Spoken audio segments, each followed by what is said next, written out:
নমস্কার, আমার নাম রাজদীপ ঘোষ। আমার নতুন চ্যানেলের নাম হচ্ছে মধুমিতা লাইফস্টাইল। তো আজকে আমি আপনাদের শোনাবো আমার লেখা একটি ছোট্ট গল্প। চলুন। গল্পের নাম বাইরে গেলে বিপদ হয়। হরিশপুর নামক একটি ছোট্ট গ্রামে লতা ও রাজ বাস করত। তারা ছিল খুবই গরিব, কিন্তু রাজ অনেক শিক্ষিত ছিল। প্রায় 2 বছর পর রাজ কলকাতায় চাকরি পেল। 6 বছর পর শীতকালে রাত তখন 10টা। হরিশপুর স্টেশনে একটি ট্রেন দাঁড়ালো। সেখান থেকে নামলো রাজ।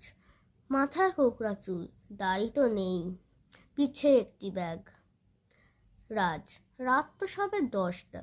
যে গ্রামের রাত 11টা-12টা পর্যন্ত হইচই হতো, সে গ্রাম আজ এত নিঝুম।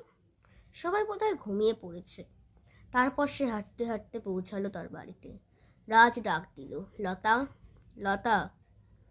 কেউ আসলো না। কিছুক্ষণ পর একটি মহিলা, যার মাথায় ঘোমটা এবং হাতে একটি মোমবাতি। রাজ বলল, এতবার ডাকার পর শুনতে পেলে? মা বাবা তারা কোথায়? ওই লতা বলল, ওই যে ওই ঘরে। এসো, ঘরে এসো।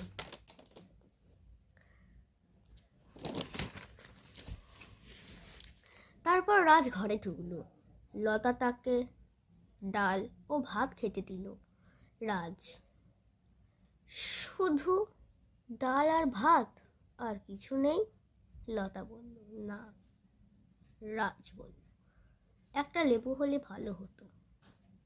ওই তো গাছ, একটা লেবু নিয়ে আসি। লতা বলল, দাঁড়াও, আমি নিয়ে আসছি।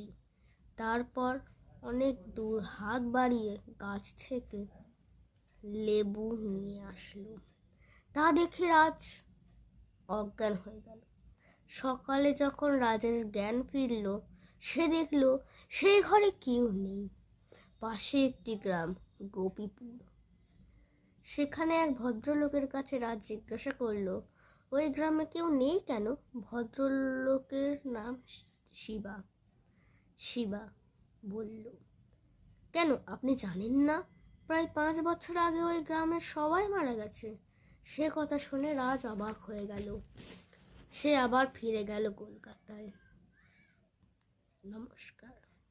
লেখক শ্রী রাজদীপ ঘোষ। যদি আমার গল্পটি আপনাদের ভালো লেগে থাকে, তাহলে অবশ্যই আমাকে সাবস্ক্রাইব করে আমার পাশে থাকবেন। টাটা।